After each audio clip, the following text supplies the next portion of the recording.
I take a lot of pride in being a two-division champ because it's something that was only done in a major organization by Dan Henderson. And I'm sure there've been like a lot of regional circuits where it's probably happened. But when we're talking like major network TV and worldwide televised event, I'm the second guy that's done it. And that means a big deal to me. I don't think that it's something that I take lightly. It's something I worked really hard for. And it was a lot on my plate, going to get it. And then when I got it, like, it was like, I look at my living room, I look at my cases, and I'm like, man, I worked real hard for that, So I take a lot of pride in that, and I take a lot of pride in retaining my belts and having that current world champion, current two-time division champion. I know that that's not something that I'm going to be able to have forever. But, like, while I have it now, while I have the opportunity to fight to keep it, it just gives me that burn. It gives me that drive to, like, go out there and do what I got to do. A lot of my wins came by submission. This year, I'd like to show people a little bit more of my stand-up ability. Obviously, I'm not the kind of fighter that is looking to prove something, like, and show guys that I have stand-up and stuff like that, but I'm going to let that show and shine more because I don't have the injuries to hold me back anymore. So now I'm at a place mentally where I could let people know what David Branch is really capable of, and, like, just dumping my tools out there, and, like, people's like, I didn't even know he can do that.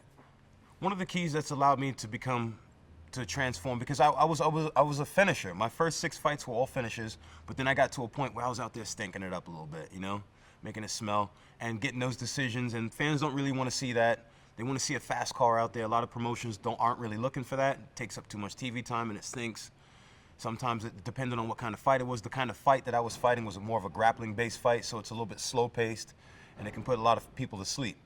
I think one of the things that's made me change from being that fighter is just my mentality. Like, I think that, like, just accepting what it is that I do and really having an appreciation and being thankful for being able to be healthy enough to do this sport and going out there, because there's a lot of people that would love to do it and would fight their hearts out. And here I am, I have all the health to do it, and I'm out there giving it half, So it's a part, I understand now that it's a part of my job, not only to win, but it's a part of my job to be entertaining. And entertaining, people want to see finishes. People want to see reenacted deaths. And I got to supply that to them. I got to give it to them. This is the gladiator sport, so that I can't go out there and not put my gladiators through a guy's chest. I got to finish him. I wouldn't say that he's like one of the most dangerous guys. Like man, this guy has savage knockout ability. He can pick you up, dump you on the head, and all these kind of crazy things. Or he's got like if you let him get a arm or a leg, he's gonna rip it. I fought those guys. I fought the guys that are the Anthony Johnsons. I fought the Husamal Palharises. Those guys are scary. You know what I mean? Like, not too many people want to fight those guys, right? Clifford is dangerous in his own ways. He's dangerous because he's a guy on a mission, and he wants to take what I have. He sees what it's done for me, and he wants that. So that makes a guy dangerous. When a man is on a desert and he can see a drop of water, he'll do a lot to not go thirsty. So that makes any man dangerous. Anytime you take another man and you wrap his hands up and he balls his fists up and he's angry, bad things happen, So that guy's dangerous. Prediction for the fight.